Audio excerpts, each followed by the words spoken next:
باللہ من الشیطان الرجیم بسم اللہ الرحمن الرحیم۔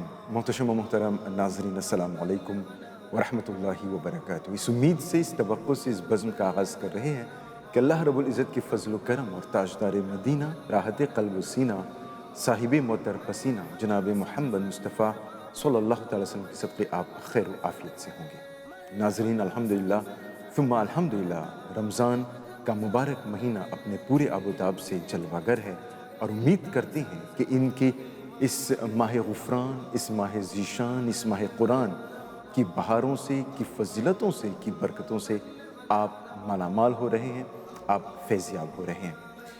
جیسا کہ معلوم ہے کہ MBC ٹیلی ویژن آپ کے لیے لے آتی ہے خاص پروگرام، اور اسی سلسلے کی آج کی یہ ایک اور کڑی ہے، اور آج کا ہمارا عنوان ہے اسلام میں بھوک کا فلسفہ اور روزے کی حکمتیں۔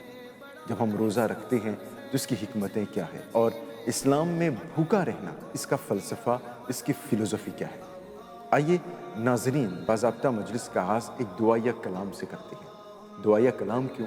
کیونکہ رمضان برکتوں، رحمتوں کا مہینہ ہے، اور اس میں دعائیں قبول ہوتی ہیں۔ آئیے اس مجلس کے آغاز میں ایک دعائیہ کلام ہم آپ کو گوش گزار کراتے ہیں۔ امید کرتے ہیں کہ اللہ رب العزت اس دعائیہ کلام کے صدقے میں ہمارے گناہ صغیرہ اور کبیرہ کو معاف عطا فرمائے، آمین ثم آمین۔ اس کا لطف اٹھائیے اور اپنے ایمان کو تازگی بخشے، اور اس کے بعد ہم آپ سے پھر سے ملتے ہیں۔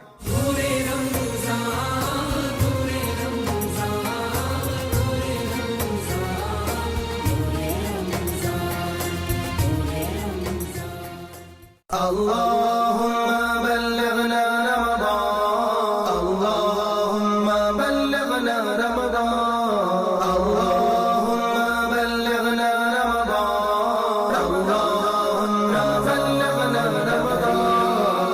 مرحبا صد مرحبا پھر آمد رمضان ہے، مرحبا صد مرحبا پھر آمد رمضان ہے۔ کھل اٹھے مرجھائے دل، تازہ ہوا ایمان ہے۔ اللہم بلغنا رمضان، اللہم بلغنا رمضان، اللہم بلغنا رمضان، اللہم بلغنا رمضان۔ یا خدا ہم عاصیوں پر یہ بڑا احسان ہے، یا خدا ہم عاصیوں پر یہ بڑا احسان ہے۔ زندگی میں پھر عطا ہم کو کیا رمضان ہے۔ اللہم بلغنا رمضان، اللہم بلغنا رمضان، اللہم بلغنا رمضان، اللہم بلغنا رمضان۔ تجھ پہ صدقے جاؤ رمضان، تو عظیم الشان ہے، تجھ پہ صدقے جاؤ رمضان، تو عظیم الشان ہے۔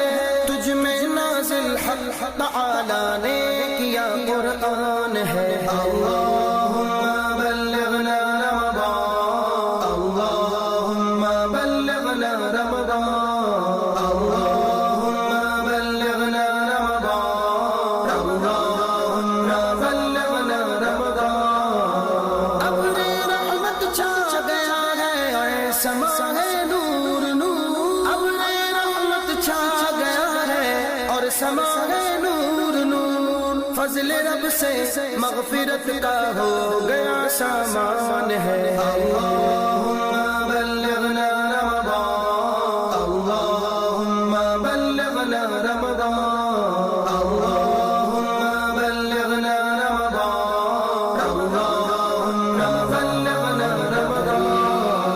ہر گھڑی رحمت بھری ہے، ہر طرف ہے برکتیں، ہر گھڑی رحمت بھری ہے، ہر طرف ہے برکتیں۔ ماہ رمضان رحمتوں اور برکتوں کی کان ہے۔ اللہم بلغنا رمضان، اللہم بلغنا رمضان، اللہم بلغنا رمضان، اللہم بلغنا رمضان۔